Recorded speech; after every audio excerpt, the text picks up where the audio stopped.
All right, so we're gonna get started just by looking over the study guide that I just posted. So this is for the exam that will be a week from today. This is the content that will be covered on that exam. So first will be the context-free pumping lemma, everyone's favorite task, I'm sure.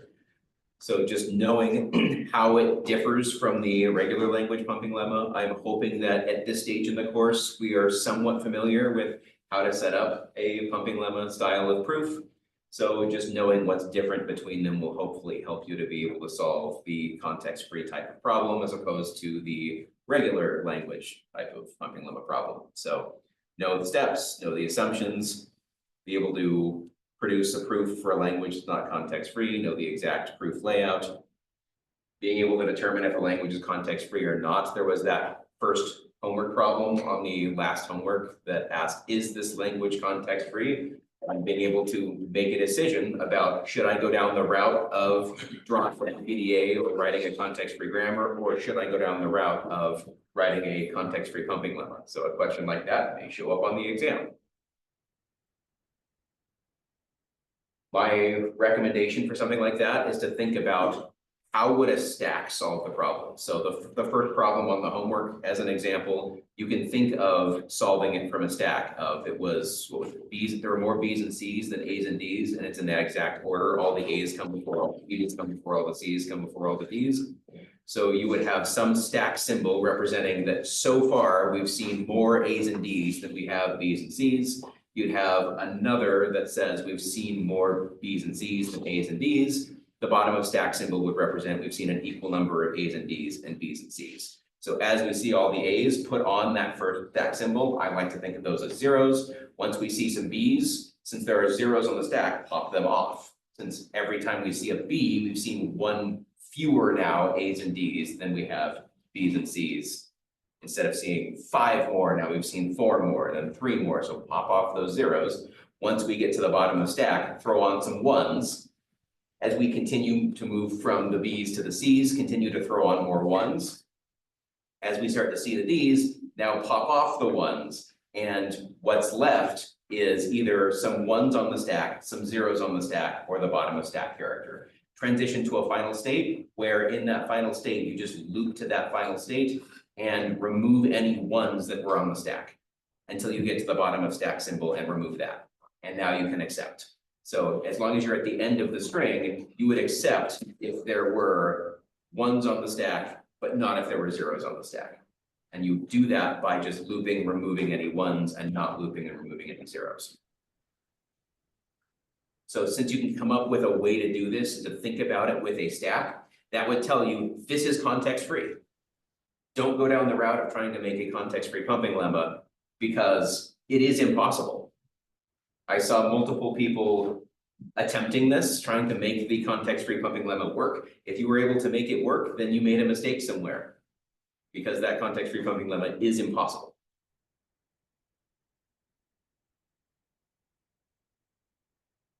The last part here was the intersection rules from slide deck 14. When can we decide something like if we have a context-free language intersect a regular language? So the ways that you can get past using the context-free pumping lemma. When can you just say, by this rule, I don't have to go through this work. I can now show that this is not context-free by saying I can intersect it with a regular language and the result is not context-free, or it becomes something that we have historically shown is not context-free. Therefore, the original language can't be context-free, something like that. We talked about Turing machines, we talked about the standard Turing machine, so know everything about the standard Turing machine. So how do we make moves? What do we define as a halting state?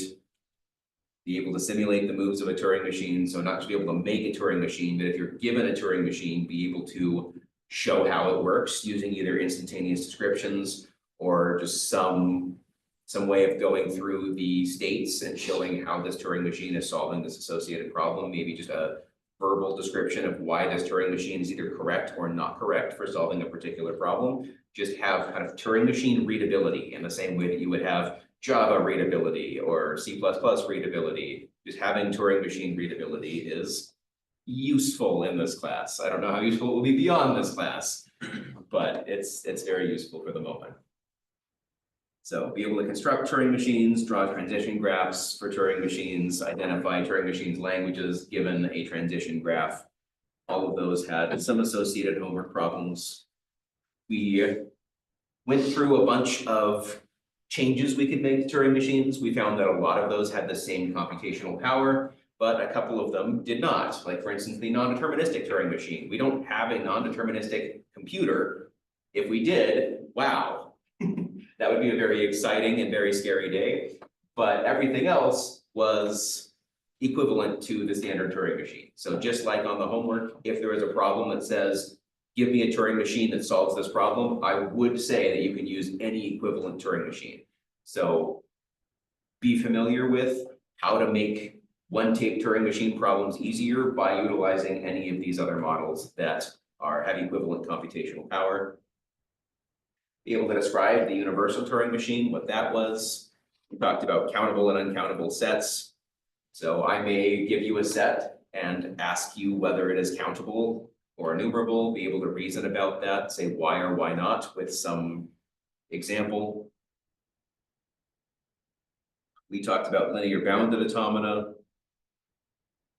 They weren't a huge focus, so there's only a couple points here. Last big category was the formal language hierarchy. So be able to identify a recursive language, an example of a recursive language, know how to enumerate recursive languages. For recursively enumerable languages, exactly the same thing, be able to identify them, provide an example of one, talk about enumerating them. And then we also talked about questions that could or couldn't be answered with those kinds of languages. So there were some examples of something like, here's a simple question in a context-free environment that we actually can't answer. And we can show that that question is either recursively enumerable, so it adheres to the same strengths and weaknesses of all recursively enumerable languages. We also talked about languages that are not recursively enumerable. So something outside of the bounds of what we can answer yes or no to, but not both. Outside of that, there's no enumeration for languages not recursively enumerable. So be able to provide some examples of that. We talked about the universal language, talked about some unrestricted grammars. So I'm not going to ask you to solve an unrestricted grammar, but know a bit about them. So note that something very big that is missing from here is be able to solve a question with an unrestricted grammar. We found that even simple languages had really complicated unrestricted grammars, so I'm not going to ask you to do that on an exam. Talked about context-sensitive grammars. And finally, there was the images of the Chomsky hierarchy. So we talked about a bunch of different language classes throughout this class, be able to reason about where are different languages within that hierarchy, what does that say about how these languages are related. I'm not going to ask you to reproduce the Chomsky hierarchy or anything of the sort. I don't want you to memorize it, but at the same time, I want you to have an intuitive understanding of something like regular languages are a subset of context-free languages. Recursive languages are a subset of recursively enumerable languages. Something like that may show up somehow on the exam where you can reason about why one is a subset of the other. Questions about any of the content for it? Everything past this will show up on the final, so don't worry about compilers yet, or tokenizing, or parsing, LL, LR. Question. Week from today. Okay. Remember, there's also no class on Monday, so please don't show up. You will be very alone and sad. Wishing you had stayed home. Is the final cover everything, or just like? There will be a very small cumulative content. In fact, I can show you a draft of the exam 4 study guide in case you are curious. I need to look over this before I fully publish it, but this is what I have historically shown. So you'll see that there's new material, kind of the computability, decidability, halting problem reductions, compilers, etc. Then parsing, LL parsing, and you'll see this very small cumulative content here at the bottom that rather than having you go back and remember how to solve all of those problems, a lot of these questions are just, how is all of this content that we've discussed throughout the quarter related? The very big picture of what I want people to take away from the course. So that's what's going to be cumulative on the final. And it has the exact same weight as every other exam. So I treat it like it's just another exam, but you will have two options for when to take that. You can take it the last day of the class, the Friday of week 10, or you can take it on the day of our final, which is the Monday of finals week. So then if we wanted to take it Friday of week 10, it would be Friday of week 9, exam 3, Friday of week 10. Exam 4, yeah, maybe back-to-back weeks. I will leave that up to you as to whichever works better for your schedule. 1 and 2, yeah. Does that technically mean that week 10, we wouldn't have class on Friday if people choose to take? Yes. The exam then? And then I'm also I'm working on, it's technically going to be that class is canceled on the Wednesday of week 10, because that's the day of the capstone project demos and my game design game demos. So I would like people in this class who are also in that class to be able to show off their game dev projects during that time. It overlaps with class. It's 12 to 2 down in the first floor lobby. And for everyone else, it would be wonderful if you could go attend, show your support. And that way, because I know a lot of you are also in capstone. And I don't want you to worry about, should I attend class or show off my capstone project? So we'll just not worry about that. Since we've covered enough content and I'm not worried about what there is there, I will just say, instead of going to class, go support your fellow students and or show off the work that we've done. For the Friday, would you give us 2 hours like on Monday? Yeah, if there's no conflict, I will let you decide which day makes more sense. But if you don't have class immediately following that, then I'll be around for that hour and let people take that extra hour as well. I will design it to be a 1 hour exam like every other exam, but since there is a 2 hour window, we'll have 2 hours. If you do have a class conflict, you have a class right after this, and you would like to take the exam on the Friday of week 10, talk to me, we'll work something out.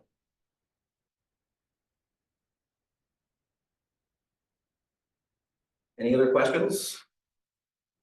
How many questions are we on exam 3? It's like 6, right? Pretty similar to everything else. I think I'm working on designing it to be out of more points to act as a curve for the last exam, because the last exam had even with the 20% bump, it's still a little bit lower than I would typically like to see across the board. So exam 3 will be out of some more points.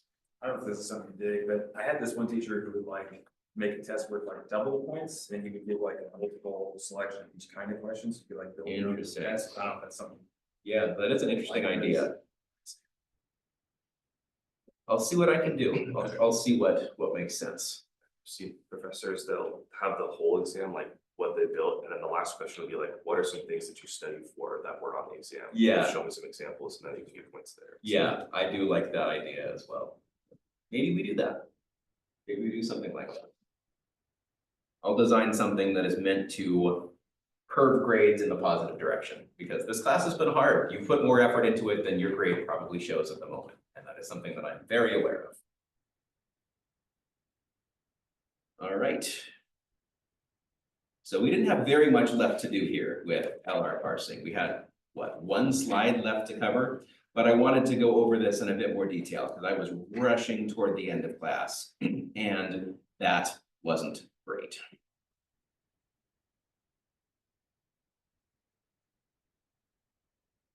So I'm just going to go through this entire example because I think that is significantly better. So LR parsing was quite challenging, but we were able to let's just show the DFA.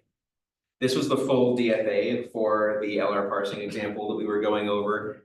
And so we're referring to this DFA as we go through the LR parsing example on the next slide.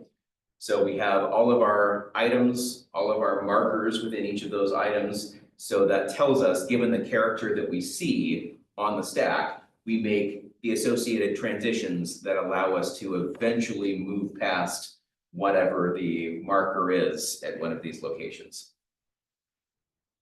So an example of this, we were gonna use the same example that we've been using with LL. We start at the DFA's start state and we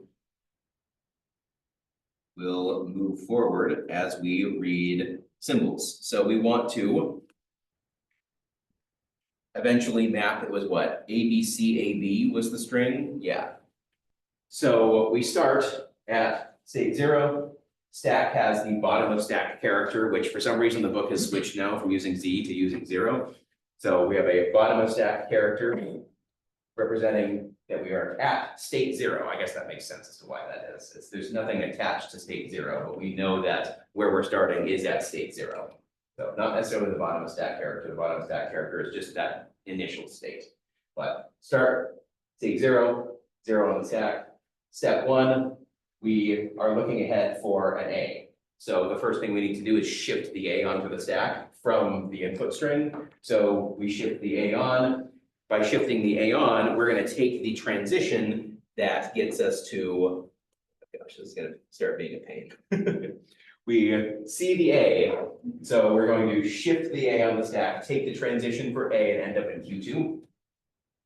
This allows us to, we see that this item is now the item that was here with the marker at the very beginning, but now we shift past the A to represent this item where the marker is past the A. We now need to work past this S somehow. So here are all of our closure options. Where do we go from there? So we put this pair, the A and the 2, on the stack. That tells us that we came from, we're currently at state 2, we shifted the A on the stack. So this tells us also that there was a shift that got the A on the stack. There's, the look ahead now is a B. We don't have a B on the top of the stack, so we need to shift the B. So if we go back to, it's gonna be a huge pain. We go back here, we need to make one of these transitions that allows us to move past a B. So we're gonna shift the B onto the stack, find this item with that B, and then we take the B transition from here that tells us that we utilize this item of this closure. We shift past this B, and now we have A and B on the stack, and we're in Q4. So again, going back, that's where we are. We see that B's on the stack, we're in state 4, our look ahead is now a C. So we go back to here, and from here, where can we take a C? By taking a C, we go to state Q5. So from here, we see that this is the item that allows us to read in this C. We'll shift the C onto the stack and move to state Q5. So we're in Q5, and from here we can see we can make a reduction. We can modify this C, pop the C from the stack and replace it with a capital A. This is that capital A arrow C production in the grammar. So we are going from the right-hand side to the left-hand side. As we do that, we're taking the right-hand side C on the stack, replacing it with a capital A. So we'll see that we go up to Q5, reading the C, and then we do a reduction going back to Q4 with the capital A on the stack. All right, so throw the C on, go to state 5, but from here we're going to do a reduction. The look ahead is an A. We can't shift the A on the stack from state 5. There's no transition to do that. So the only option we have is to do a reduce. We go backwards, replacing the C with an A. And as we do that, we go to state 7. Remember that we go backwards as we pop things off the stack and then forwards from where we end up. So let's go back and take a look at what that looks like. We go backwards from Q5 back to Q4 as we've done this reduce, but then we go forwards on the capital A, that is the symbol we replace that C with. So we go backwards with the terminal, forwards with the non-terminal, and end up in state 7. When we go backwards to this, we're seeing that we were at this B dot A. When we move past this, we now can move past that. So when we go to state Q7, the marker is now past the capital A, saying that we have resolved this. We found the C, we converted it to an A, and now with that A, we can now move past it. We've now got to the point where that A has been resolved. We found the character that maps to that A, or the sequence of characters that map to that A. So we're now in state Q7. Luckily, the next character that we want to read is this A, because we were at A, B, C, A was the next character in that string. So that allows us to shift on, this shifts on the A and moves from state 7 to state 9. As we do that, that was that one last state to the left that was final. Once we do that, we see from the marker of that, that everything, by being in state 9, we know that what's on the stack is this B capital A, which itself is one of the productions where the left-hand side is capital A. We had capital A arrow, B capital A as one of our productions. But the fact that we're in state 9 tells us that all of this is on the stack. We've stored that history to the point where we don't have to dig down and verify it. The fact that we're in state 9 verifies that for us. So again, going back and looking at by the fact that we are here and the fact that the marker is past the A, that tells us that everything representing this B capital A is on the stack. So we're free to now do a reduce, go backwards for the A, the capital A, and the B that goes here, allowing us to now go forwards by the capital A that we have now seen. So we're going to reduce from state 9 all the way backwards to state 2 and move forwards to state 3. So popping the A off the stack, popping the capital A off the stack, popping the B off the stack. Do note that there's ambiguity as to which B we used coming in here, which is why we actually needed to store the states on the stack to know where we came from. If we didn't store the states, we would have had ambiguity here as to whether we go backwards to Q4 or backwards to Q2 when we pop that B.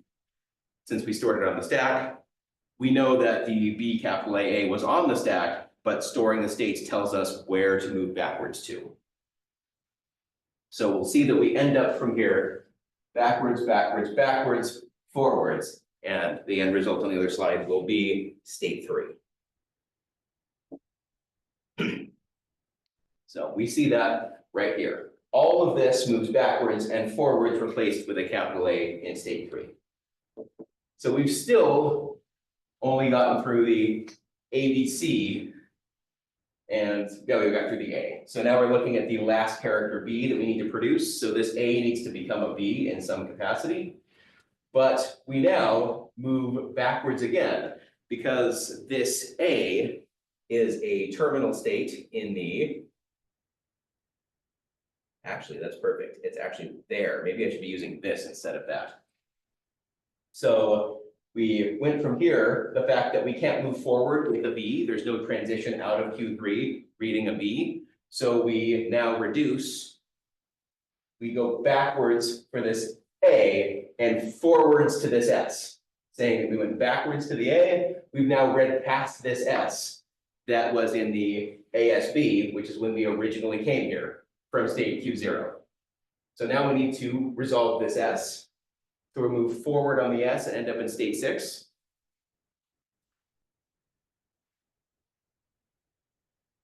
Which is why we see S6 replacing this A3. We've gone backwards from 3 back to 2, forwards from 2 to 6, reading the S.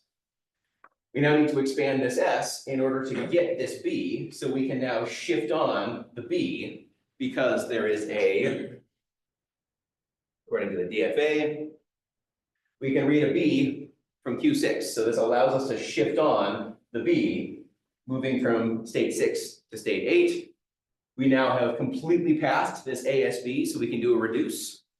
We go backwards on the B, backwards on the S, backwards on the A, all the way back to Q0, and read the S that was replacing it for the S arrow ASB.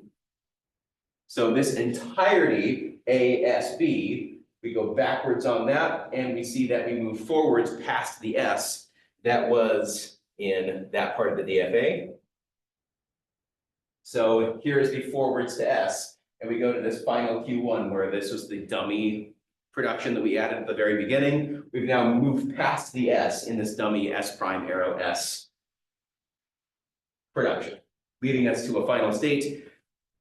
All that's left is that bottom of stack symbol. Stack is empty basically, and we can now accept that we ended in a final state at the end of the string. So that's the full walkthrough of that problem. Way more complicated than LL. Questions? Can you remind me why we're accepting on Q9, 5, 3, Because we're all the way past something. So this tells us, one, that we can do a reduction, but also two, if this were the very end of the string, then we could reduce all the way back down to S. We could go backwards on the S, capital A, B, and if that then became the S, it allows us to shorthand that we can now move past the S, A. We now have replaced the A here that tells us that we can move backwards and accept. There are possible reduction states. But the whole goal of this is to end up in Q1.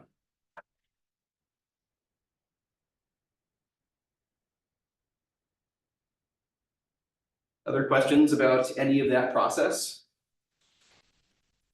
Is it okay if we're on the exam, we use like different syntax for the reduced states?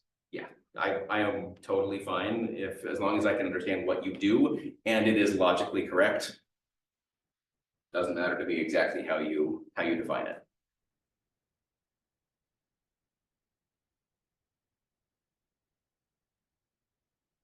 So we end up with the ability to, I guess this does state that you can still have a non-deterministic choose between a shift and a reduce when we don't know.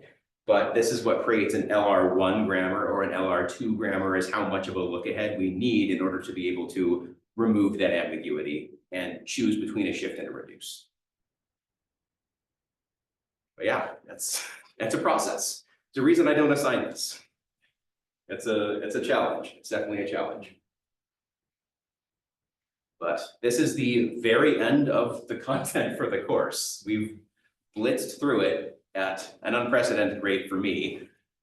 So I wanted to take some time from here to the end of today and probably leaking through to Tuesday, again, no class on Monday, and do some practice problems for exam 3. So I'm going to go get those up.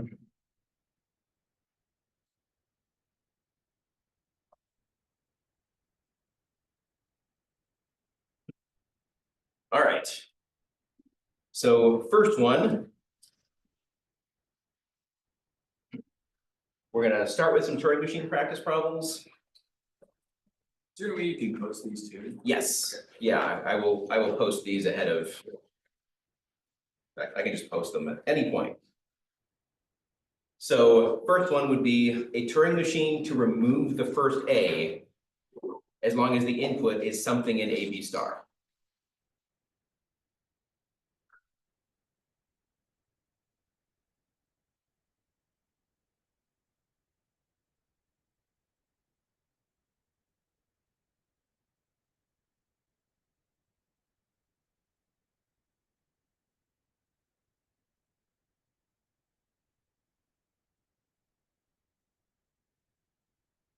Take some time, feel free to work with any neighbors.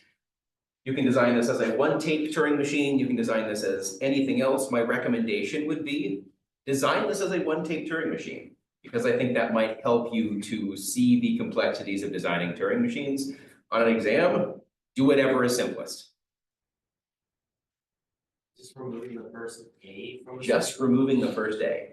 But keep in mind that the answer needs to be on the tape. So the easy way to do this would be a 2-tape machine, where on the second tape, you are marking the answer as you go. But in a 1-tape Turing machine, now you're gonna have to bring forward every character after that first A in some capacity. Oh, yeah. So okay. design for that, and I think that will help you build the skills to be able to handle more complicated Turing machine problems.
Would you have to rewrite over that position? Potentially.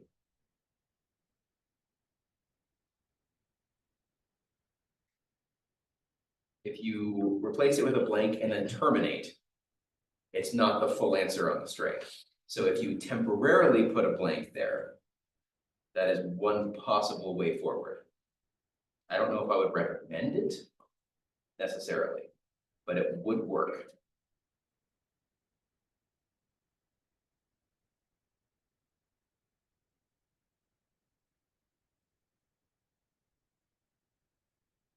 Does it matter like which way like we shift everything? Like, right, together for it, I'm not sure. Does not matter which way you shift it.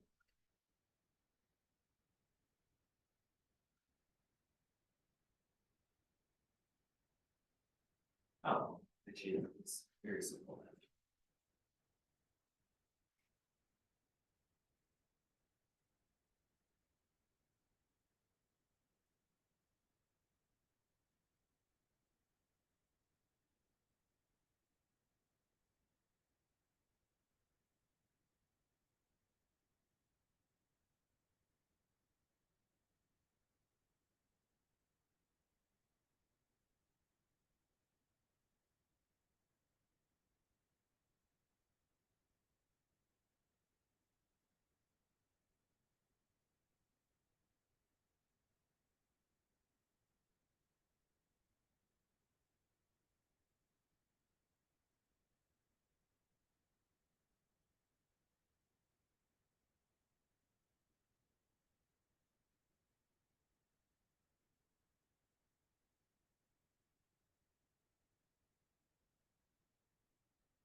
We have some people confident in their answers. I do. Maybe. Anyone want to come up and draw a solution or write up a solution? I can do I did productions for mine, that's okay. Yeah. Totally works. Anyone else want to come do their solution? That way we can compare and contrast. I can. Well, I can try to do it. Sure. One there.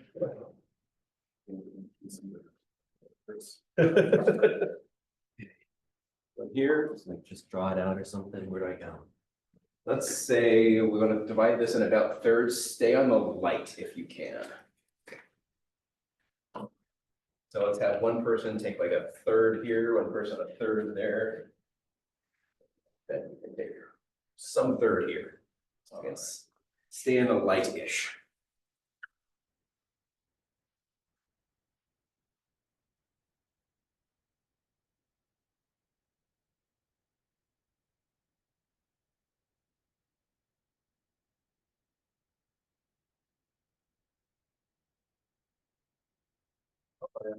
Sign. If not, we'll figure it out and that'll be good feedback. There is no expectation that these are perfect.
I think one of the easy insights to this is realizing that it's easier to shift everything to the right that came before the first day than left from everything after the first day. You might think that it would be equivalent, but we don't know what comes after the first day, so you need transitions for both A's and B's. Whereas if you're shifting things right, we know that everything that came before the first A was a B, or we dealt with a blank. So that's why we don't need an additional transition out of this state on an A, because we know there aren't any more. This was the first one. So for every character before it that was a B, shift whatever was there, it has to be a B, back to the right. I went to go try and handle that A that would have come before it, and realized. There's no way it could be there. What happens in Q0 though, if the string is empty? So this was over AB star, so it is quite possible that this string is empty. You just make that an accepting state. You could make it, you would want to transition on that to a halting state. So I think you just want to transition from here to a halting state on a blank. Because there is no- If I change mine. Yeah. Do that. You can do that. That's the only thing I see that is an issue with this. And it's the smallest thing.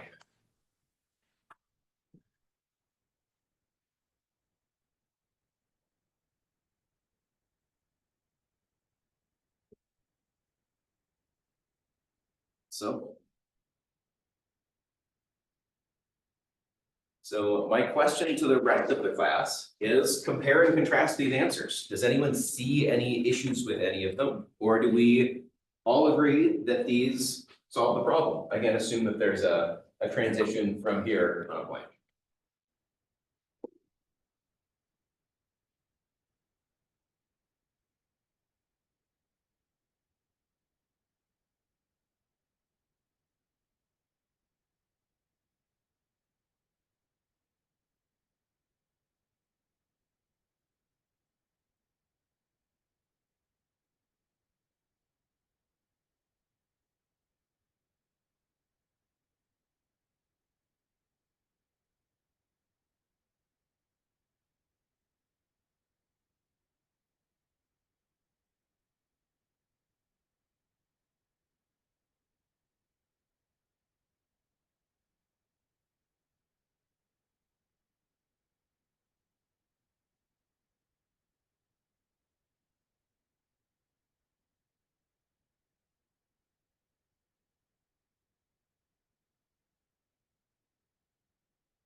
That look correct to everyone?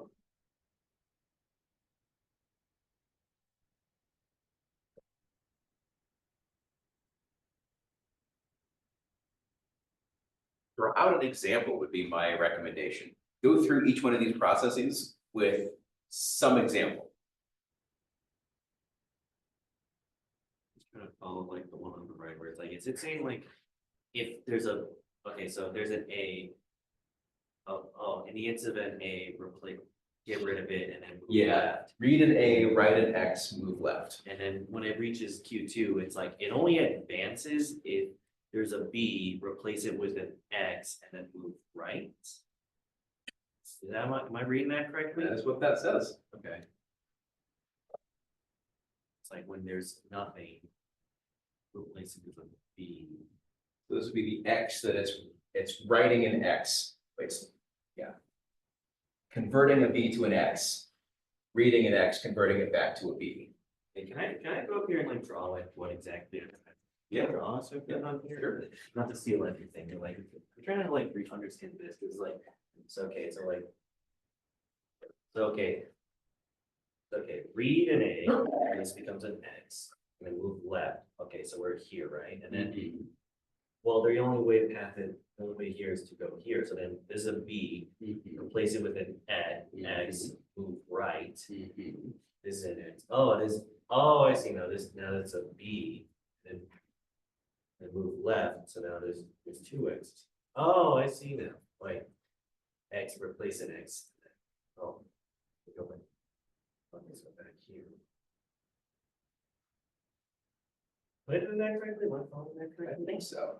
Like, I get this one's like, okay, so this one is replace it, so then we move left. Yeah. This is replace an X with an X and then move left again. Oh, move left again, sorry. It's like, or B. Is B, we replace it with an X. Move right. Oh. Now you would go, Oh, I think you go, once you go left from that X, X, L, you'd be outside of it, so then you read blank, blank, right, and then you go down to the Yeah. left side. Once you fall off the left side of the string, then you're transitioning into the final, moving toward the final state rather than looping and keeping converting. You convert as long as you read over a B to get to that first A and then get to the end. I understand it now. Anyone see any other issues with any of these? I just don't really get the TM on the right. With the X's, cause then couldn't you technically replace that first AUC with a B, and then that wouldn't be right? Cause like in his example, if it was A, B, B, then that first A is gonna turn into an X. So if that's the case, yep, we're going to do nothing here. We're not looping, we're immediately going to transition, replace the A with an X. And move left, so we're now here. So now we're looking at a blank. So blank, blank, right. X blank, right. So this removes this and goes here to a halting state terminating. So for at least that example, this is correct.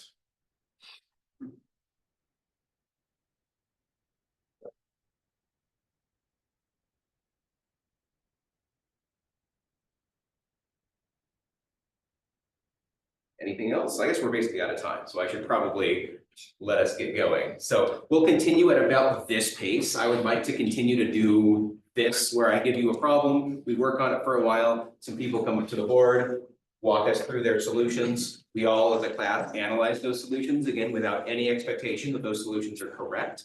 But I think that that helps us all to gain the skills of, one, how do you construct it, be able to justify your construction, and also how do you find some mistakes? I'm hoping that people make some mistakes at some point so that we can analyze what those mistakes are and see that, yes, these are common mistakes. Yes, it's understandable how that mistake was derived, given that. So I think there's value regardless of the level of correctness of the solution.